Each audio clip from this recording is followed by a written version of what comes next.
بسم اللہ الرحمن الرحیم۔ شروع کرتا ہوں مہربان خدا کے نام سے جو تمام مخلوقات کا پالنے والا ہے۔ صرف وہی ہے جس کی ذات اقدس سجدوں کے لائق ہے۔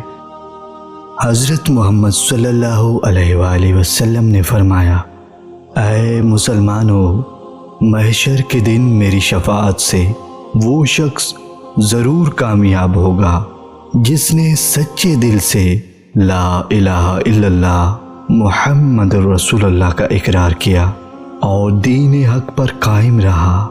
آپ صلی اللہ علیہ وآلہ وسلم فرماتے ہیں، روزہ شیطان سے بچنے کے لیے مومن کا بہترین ہتھیار ہے۔ روزے سے شیطان کا منہ کالا ہوتا ہے اور صدقہ شیطان کی کمر توڑ دیتا ہے۔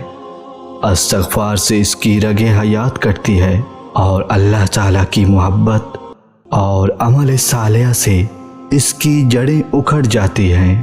نبی کریم حضرت محمد صلی اللہ علیہ وآلہ وسلم نے فرمایا، کچھ لوگ جہنم میں جل جل کر کالے پیلے ہونے کے بعد وہاں سے نکالے جائیں گے۔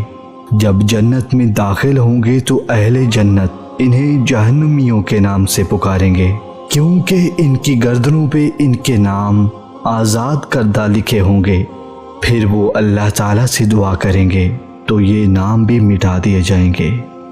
حضرت محمد صلی اللہ علیہ وآلہ وسلم نے فرمایا، میرا حوض ایک ماہ کی مسافت کی برابر ہوگا، یعنی اگر تم جنتی گھوڑے پر بیٹھ کر دوسرا کنارہ دیکھنا چاہو تو تمہیں برق کی رفتار سے دوسرے کنارے پر پہنچنے میں ایک ماہ کی مسافت طے کرنی پڑے گی۔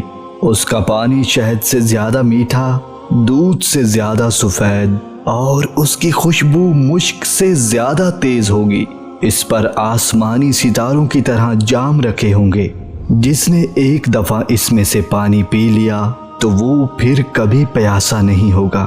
مکھن سے زیادہ نرم اور برف سے زیادہ ٹھنڈا۔